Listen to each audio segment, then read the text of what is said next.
তারা বলছে মুহাম্মদ সাল্লাল্লাহু আলাইহি সাল্লামের কাছ থেকে যেসব সাহাবীগুলো আমাদের এলাকায় এসেছে না, অত বহু রাস্তা সফর করে এসেছে, আর যারা সফর করে এদের কাছে অনেক ঔষধ জানা থাকে। সুবহানাল্লাহ বলে থাকে না? আমরা যারা হাজি হজে গেছি ভাই, যাওয়ার সময় ওষুধ নিয়ে যাইনি? যারা দার্জিলিং ঘুরতে যান, দীঘায় বেড়াতে যান, ওষুধ নিয়ে যান না? ওষুধ দিয়ে চলো মুহাম্মদ সাল্লাল্লাহু আলাইহি ওয়াসাল্লামের সঙ্গীগুলোকে একবার জিজ্ঞাসা করে দেখি, যদি সাপের বিষ নামানো ওষুধ যদি ওদের কাছে থাকে।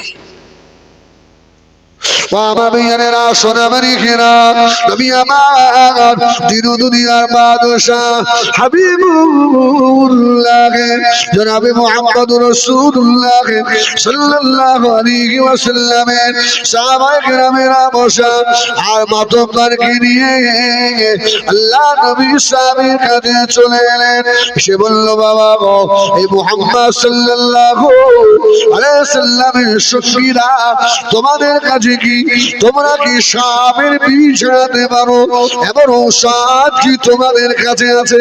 আল্লাহ নবীর একজন সাহাবী দাঁড়িয়ে উঠে বললে, বাবা, আমি ফু দিলে সাপের বিষ নেমে যাবে। বাবা একটু তাড়াতাড়ি ফু দাও, আমাদের মাতব্বরটা বেঁচে যাক। বললো, অত সহজ ফাউ ফু হবে? আরে ফাউ ফু হয় না। তোমাদের কাছে গিয়ে দুটো খাবার চাইলাম, ওই মাতব্বরই খাবার দিইনি, আমাদের বিষ নামিয়ে দেবো, কি দেবো, কি দেবেন বলে। এখান থেকে কিন্তু একটা মশলা বার হবে, এই মশলা কিন্তু আমি বলবো না, আপনাদের মানে বুঝে নিতে হবে। আমি যদি বলি কাল সকালে এইসব ইউটিউবরা আমার নামে উল্টো পাল্টা লিখে সব বরস করে ফেলবে, একদম সত্যি কথা। এই শোনেন তো, বলছে আপনি কি নেবেন বলেন, আমাদের মাতব্বরের বিষটা নামান, তাতে নামিয়ে দেন। বলছে, শোনো, বিষ নামিয়ে দেবো, এক পাল ছাগল দিতে হবে। কি দিতে হবে? এক পাল ছাগল। আমাদের কাছে আসে না, একটু তাবিজ করতে হবে, এই 5051 টাকা দিতে হবে। তোর ইচ্ছা হইলে না ওর ছাড়িও তাবিজ হবে না। তো সাহাবীরা বলছে, এক পাল ছাগল যদি দাও তাহলে মাতব্বরের বিষ নামাবো। একজন সাহাবী দাঁড়িয়ে উঠে বললো, ঠিক আছে, হাদিস শরীফে এসেছে এক পাল মানে আপনার 30টা ছাগল। ও ঠিক আছে, দেব। সাহাবী তো নিজেই জানে না যে কি বলে সাপের বিষ ঝাড়াতে হয়। ও এবারে সাহাবী টেনশনে পড়ে গেছে, আল্লাহ কি হবে। তবে সাহাবীর মনে আছে, আল্লাহ পাক কোরআন শরীফের ভিতরে বলেছেন, ওয়ানুনাজ্জিলু মিনাল কোরআন মা হুয়া শিফা। এই কোরআন হলো মানুষের ঔষধ, মেডিসিন। আল্লাহ নবী সাহাবীর মনে পড়ে গেল, আল্লাহ নবীর কাছে কেউ যদি জানাতে আসতো, নবী আমার সূরা ফাতিহা পড়ে আল্লাহ নবী ভোগ দিয়ে দিতেন। সাহাবী বলল, ঠিক আছে, রাসূলুল্লাহ যদি সূরা ফাতিহা ভোগ দিয়ে আল্লাহর ভালো করে দেয়, আমরা আল্লাহ নবী সাহাবী আমাদের ভুলে কেন হবে না? মাতব্বর কেন হলো আল্লাহ নবী সাহাবী সূরা ফাতিহা শরীফ কয়েকবার তেলাওয়াত করে মুখের মধ্যে থুথু জমিয়ে দিয়ে যে জায়গাটায় সাপ কামড়েছিল ওই জায়গায় থুথু দিয়ে দিল, আল্লাহর হুকুমে বিষ নেমে গেল। জোরে বলুন সুবহানাল্লাহ। সঙ্গে সঙ্গে বিষ নেমে গেছে। ভাই যেই বিষ নেমে গেছে, সাহাবীরা বলছে, ছাগল দাও, এক পাল ছাগল দিতে হবে, ছাগল দাও। সাহাবীদের কাছে 30টা ছাগল দিয়েছে। এবার সাহাবীদের ভিতরে আবার দুটো দল হয়ে গেছে। একদল বলছে, একটা ফু দিয়ে ওই 30টা ছাগল নেওয়া কি জায়েজ হয়েছে? অনেক সময় আপনারা আমাদের বলেন যে 2 ঘন্টা ওয়াজ করে এটা কি জায়েজ হচ্ছে নাকি? আমি কিন্তু জায়েজ না জায়েজ বলবো না, আমি ফতোয়া দিতে পারবো না, কারণ আমি তো মুফতি সাহেব। আপনারা বড় বড় মুফতি বসে আছেন, কাল সকালে দেবেন ফতোয়া, আমি দেবো না। আল্লাহু আকবার। তো সাহাবীদের ভিতর দুটো দল। একজন বলছে একটা ফু দিয়ে ওই 30টা ছাগল নেওয়া ঠিক হয়নি, আর ওই ছাগল যদি খাওয়া হয় তাহলে মনে হয় হারাম হয়ে যাবে। তখন একজন সাহেব বললেন, ফতোয়া আমরা দিচ্ছি কেন, এখনো তো আমার নবী হায়াতে রয়েছে। জোরে বলুন সুবহানাল্লাহ। আমরা আমাদের নবীকে গিয়ে জিজ্ঞাসা করি। সাহাবীরা চলে এলো, না সাহাবী, খোদার তো সাহাবী 30টা ছাগল নিয়ে আল্লাহ নবী দরবারে, ইয়া রাসূলুল্লাহ, ইয়া হাবিবাল্লাহ, স্বামীর বিষ জানিয়েছি, 30টা ছাগল পেয়েছি, এই ছাগল কি খাওয়া জায়েজ হবে? আল্লাহর নবী ফতোয়া দিলেন, ও আমার সাহাবীরা, এই ছাগল খাওয়া জায়েজ হবে, খাও বাবা, অসুবিধা নাই। আল্লাহ নবী ফতোয়া দেওয়ার পরে আবার দুটো দর হয়ে গেল, খাবো না, নবী বললেও খাবো না। একটা ফোঁ দিয়ে 30টা ছাগল কি করে নেওয়া যায়? আল্লাহ নবী রেগে গিয়ে বললেন, ও আমার সাহাবীরা, তোমরা যদি না খাও, আমি মুহাম্মদ আমার ভাগে একটা রেখে দাও। কি ফতোয়া হচ্ছে এবারে নিজে নিজে বুঝে নেন, ফতোয়া দেবো না আমি। অন্য অন্য ভালো আলেমকে জিজ্ঞেস করবেন যে বাবা এই হেজবুল্লাহ সাহেব এই অবস্থা করেছে, হাদিসটা সহি না সহি, জিজ্ঞেস করবে। তোর ভাই অজু ভেঙে গেল, তুই এমন লোকের নাম করিস তোর অজু ভেঙে, তুই অজু করিয়া। আল্লাহু আকবার। আমার ভাইরা, অসুবিধা হচ্ছে আপনাদের? আমার ভাইজানেরা, সোনামানিকেরা, আল্লাহ দিনের দাওয়াত দেওয়া লাগবে।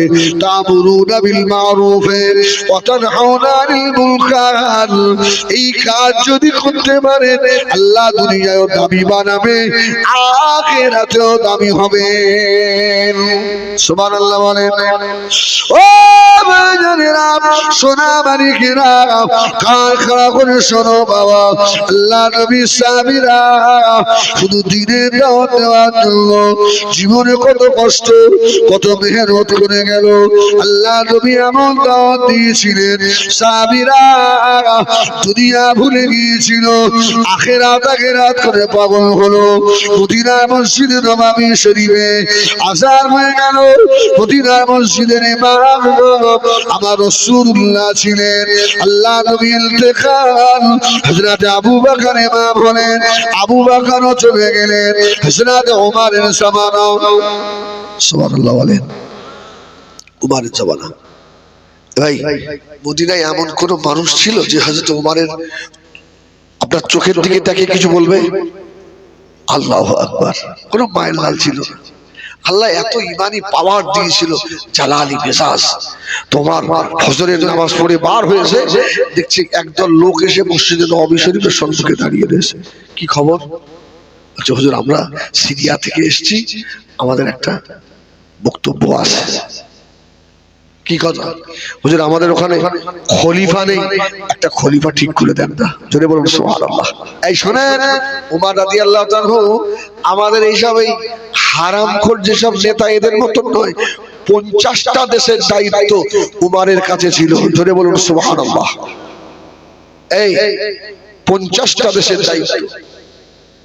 এত বড় নেতা হয়ে ওমর এমন একটা জামা গায়ে দিত, হাদিস শরীফ এসেছে জামাটায় 17টা তালি মারা ছিল। সুবহানাল্লাহ বলে, 17টা তালি। আল্লাহু আকবার। আবু বকর যখন খলিফা, আজকে যদি নেতা বলে মানতে হয় তো মানতে হবে মুহাম্মদুর রাসূলুল্লাহকে, ঠিক কিনা বলেন? নেতাগিরি তো রাসূল শিখিয়েছে। সাহাবীদের কেমন রাসূলুল্লাহ দেখেন ট্রেনিং দিয়ে গেছিল। আজকে যাদের পিছনে হই হই করে ভাই ভাইকে মারছেন, আল্লাহু আকবার, ওরাও জাহান্নামে যাবে, তুমিও জাহান্নামে যাবে। যে ব্যক্তি খুন করে আর যে খুন হয়, এই দুই ব্যক্তি জাহান্নামী, দুই ব্যক্তি জাহান্নামী। ওমর বললেন কাল সকালে কথা হবে। ওমরের গায়ে 17টা তালি। ও আমার ভাইজানেরা সোনা মানিকেরা মদিনার মসজিদে নববী শরীফে জুমার নামাজ হচ্ছে বাবা হযরত ওমর খলিফাতুল মুসলিমিন মদিনার মসজিদে নববীতে দাঁড়িয়ে খুতবা দিতে লাগলেন। ও আমার ভাইজানেরা হযরত ওমর লম্বা মানুষ ছিলেন। হযরত ওমরের গায়ে নতুন একটা জামা বড় জামা রয়েছে। একজন সাহাবী দাঁড়িয়ে বললেন, ও হযরত ওমর আপনার মুখের ভাষা ভালো লাগে না। ওমর বললেন সাহস কি এর? এই কি হলো রে? কেন কি হয়েছে? বলছে অমুক জিহাদের ময়দানে যে যুদ্ধলব্ধ মালগুলো এসেছিল আমাদেরকে একটা করে কাপড় দিয়েছিলেন, আমাদের একটা করে জামা হয়নি। আর তুমি অত লম্বা মানুষ, তোমার জামা এত বড় জামা হলো কি করে? নিশ্চয় তুমি একটা কাপড় বেশি করে দিয়েছো। হয়তো ওমর বললেন, আব্দুল্লাহ বেটা জবাব দিয়ে দাও, জবাব দাও। নেতা দেখেন, সুবহানাল্লাহ বলেন, জবাব দাও। হযরত ওমরের বেটা আব্দুল্লাহ দাঁড়িয়ে ঝরঝর করে কাঁদতে লাগলেন। এ মদিনার মানুষেরা, আমার আব্বা খলিফাতুল মুসলিমিন হযরত ওমর, আমার আব্বার ভাগেও একটা জামার কাপড়, আমার আব্বার ডবল জামা নাই। আমার আব্বা খলিফা, বড় বড় মিটিংয়ে যেতে হয়। আমার আব্বা ওমর ওই ছেঁড়া জামা গায়ে নিয়ে যায়, আমার বড় কষ্ট হয়। ও নবী পাকের সাহাবী রে, যে কাপড়টা আমি পেয়েছিলাম আমারও জামা হয় না, আমার কাপড়টা আমার আব্বা হযরত ওমরকে দিয়ে দিয়েছি। জোরে বলুন সুবহানাল্লাহ। আব্বার কাপড় আর আমার কাপড় নিয়ে আমার আব্বা ওমরের একটা বড় জামা হয়েছে। সাহাবী চুরি করে গেলেন, সুবহানাল্লাহ বলেন। উমার সকাল হয়ে গেল, মদিনার মসজিদে আযান হয়ে গেল। আসসালাতু খায়রুম মিনাল নাওম। হযরত ওমর টুকটুক করে এসে মদিনার মসজিদে নববী শরীফে ঢুকলেন। নামাজ হয়ে গেল। আল্লাহ নবী বললেন, হে নবী পাকের সাহাবীরা চলে যেও না, বসে যাবে বাবা। ভাই, আপনাদের মসজিদের ইমাম ঘুরে বসে না? ঘুরে বসে না? আল্লাহু আকবার। ওমরও ঘুরে বসলেন, দোয়া হয়ে গেল। আরে নবী তো হাত তুলে দোয়া করেছে না করেনি? দোয়া করেছে না? এখন কিছু বার হয়েছে, এরা ইমামের সঙ্গে হাত তুলে দোয়াও করে না। আচ্ছা এদিকে এরা খুব বেশি বোঝে, এরা বলে বেদাত, দোয়া করে না। আচ্ছা বাবা, তোর দোয়া করতে হবে না। আমার চিন্তা হয় এর মায়ের কপাল যে কতটা খারাপ, মা এমন একটা বাচ্চা তুমি পেটে রেখেছিলে, তোমার জন্য হাতও তোলে না। কি ভাই, বড় ভাই? আল্লাহু আকবার। সোনার মানিকেরা আমার, হযরত ওমর ফারুক রাদিয়াল্লাহু তাআলা আনহু দোয়া হয়ে যাওয়ার পরে মদিনার মসজিদে নববী আর কাতারে কাতারে ঢুকতে লাগলেন। প্রথম কাতারে ঢুকলেন, কোন সাহাবীর পছন্দ হলো না, খলিফা বানাবেন। দ্বিতীয় কাতারে ঢুকলেন, কাউকে পছন্দ হলো না।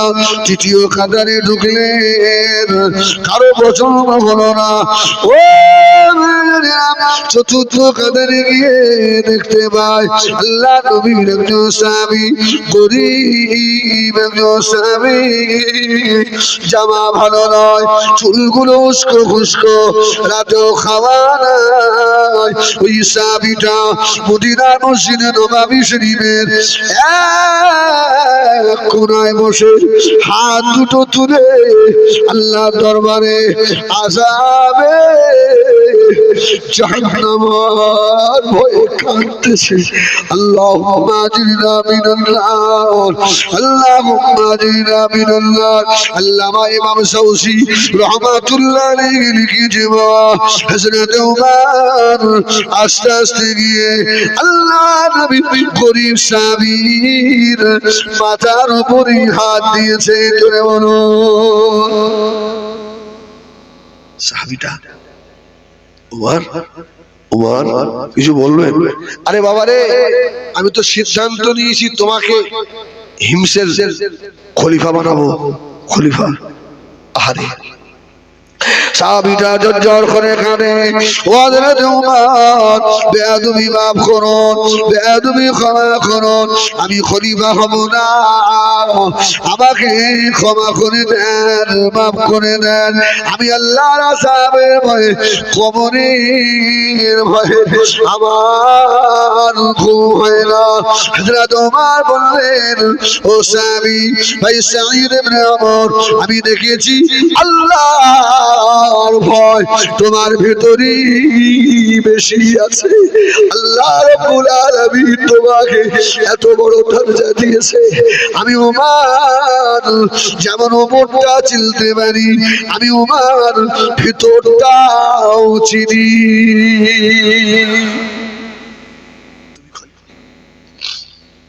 যাও তোমার বিবি নিয়ে হিমস শহরে চলে যাও। সাহাবী খোদায় এড়াতে পারলেন না, বিবি সাহেবাকে সঙ্গে করে নিয়ে হিমস শহরের দিকে পার হয়ে গেল। বাবা ভাইজানেরা, কিছু রাস্তা যাওয়া পরে বিবি সাহেবা প্যারালাইসিস হয়ে গেল, আর ওটার ক্ষমতা নাই। সাহাবী হুজুর চিন্তায় পড়ে গিয়ে বিবি সাহেবাকে ঘাড়ে তুলে নিলেন, ঘাড়ে তুলে মার হয়ে গেল। হিমস শহরে গিয়ে হিমসে জামে মসজিদের সম্মুখে দাঁড়িয়ে হুজুর আমার চিল্লাতে লাগলেন, এই হিমসের মানুষেরা, আমাকে উমর পাঠিয়েছে, আমি তোমাদের খলিফা বাবা, আমি তোমাদের খলিফা। হিমসের মানুষেরা অবাক হয়ে গেল, এইরকম একটা পাগলকে দিয়ে পাঠিয়েছে। পাগল? আল্লাহু আকবার বলে। বললো ঠিক আছে, আপনি যখন খলিফা হয়ে এসেছেন তখন আপনি সরকারি তরফ থেকে একটা ঘর পাবেন, ওই ঘরটা আপনি নেন। সাঈদ ইবনে আমর বললেন, আমি খলিফা, সরকারি অত ভালো ঘরে থাকবো না। জোরে বলুন সুবহানাল্লাহ। আমি থাকবো না, এই মসজিদের পাশে লতা পাতা দিয়ে একটা ঘর বানিয়ে দেবে বাবা। জোরে বলুন সুবহানাল্লাহ। একটা লতা পাতা দিয়ে বানিয়ে দাও। আমার দেশের কত মানুষ অসহায়, আমি এই একদম মেরে ফেলবো। কত মানুষ অসহায়, আমি ভালো ভালো শোবো। জোরে বলুন সুবহানাল্লাহ। আরে এর নাম তো খলিফা। আর আমাদের ঘরের দিচ্ছে 40,000, ওরা সব 10,000 করে নিচ্ছে। এসব গুলো টাকা নয়, এগুলো জাহান্নামের আগুন, জাহান্নামের আগুন। আমার ভাইজানেরা, যেই হোক না কেন, যদি জনসাধারণের টাকা খায়, মৌতের আগে সারা গ্রামবাসীর পায়ে হাত দিয়ে যদি ক্ষমা না চায়, ওই নেতার কবরের আযাব মাফ হবে না। আল্লাহ নেতা করেনি, বেঁচে গেছি, বলুন আলহামদুলিল্লাহ। আল্লাহ যেন এই যুগে নেতা না করে, বলেন আল্লাহুম্মা আমিন। আল্লাহু আকবার। কত মুনি সাহেব টাকার লোভে সব উল্টো পাল্টা হয়ে গেল না। আমাদের ওখানে এক মোল্লা সাহেব মসজিদে জানিয়ে জুম্মার দিন বলছে অমুকির ভোট দিতে হবে। আমার কাছে ফোন করে বলছে, হুজুর এই ইমাম সাহেবের কি করবো? আমার মাজায় এক লাথি মেরে মসজিদে লেপে দেয়। ওর রাখিস না, ওর রাখলে গ্রামে দুটো দল হবে, গ্রামে ফিতনা তৈরি হবে। ও যদি পার্টি করে বাড়িয়ে করুক, ওর যা মনে লাগে তাই করে।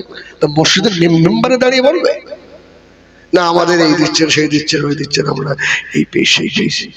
সর্বনাশ।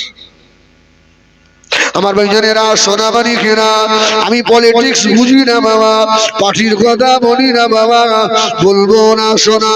আমার ভাইরা কি করে জাহান্নাম থেকে বাঁচবে, কবরের আযাব থেকে বাঁচবে, এই দায়িত্ব আলেমের, সেই কথাটা বলতে এসেছি।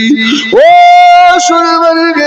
হযরত সাইয়্যিদ ইবনে আমর বললেন আমার একটা লোটা বানা দিয়ে বাড়ি করে দাও, মসজিদে আযান হবে, আমি সাইয়্যিদ ইবনে আমর আল্লাহর নামাজে দাঁড়িয়ে যাব। ও মেয়েরা, একটা আমল বলে দিয়ে যাই, ছোট্ট একটা আমল যদি করতে পারেন, হযরত আদম আলাইহিস সালাম এই পৃথিবীতে 1000 বছর বেঁচে ছিলেন। কত বছর? 1000। আদম আলাইহিস সালাম জীবনে 52 বার হজ করেছিলেন। সুবহানাল্লাহ বলে।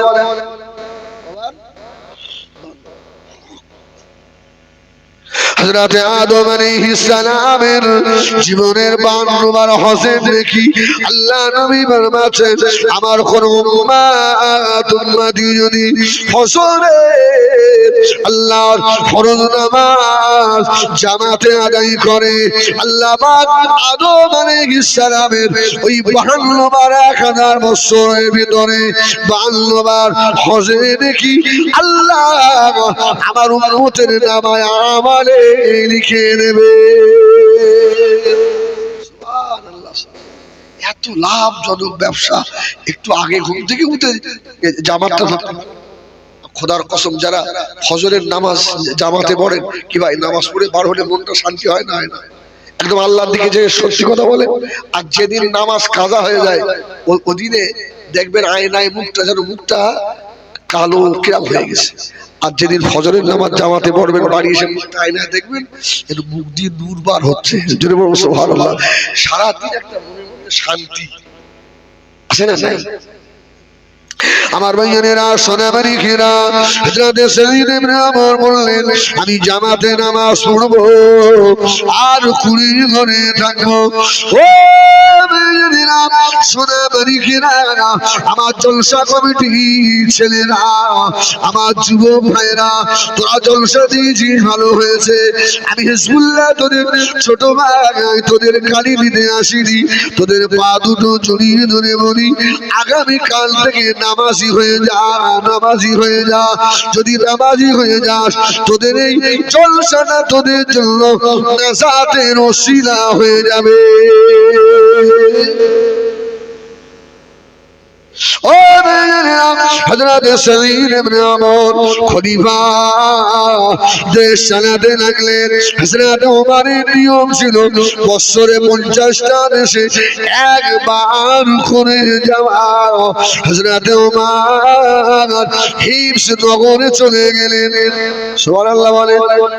হিমস শহরে গিয়ে বলছে সব হিমসের লোকদেরকে দেখে বলছে বাবা আচ্ছা বলো তো তোমাদের খলিফা ঠিক আছে না খলিফার কোনো দোষ ত্রুটি আছে?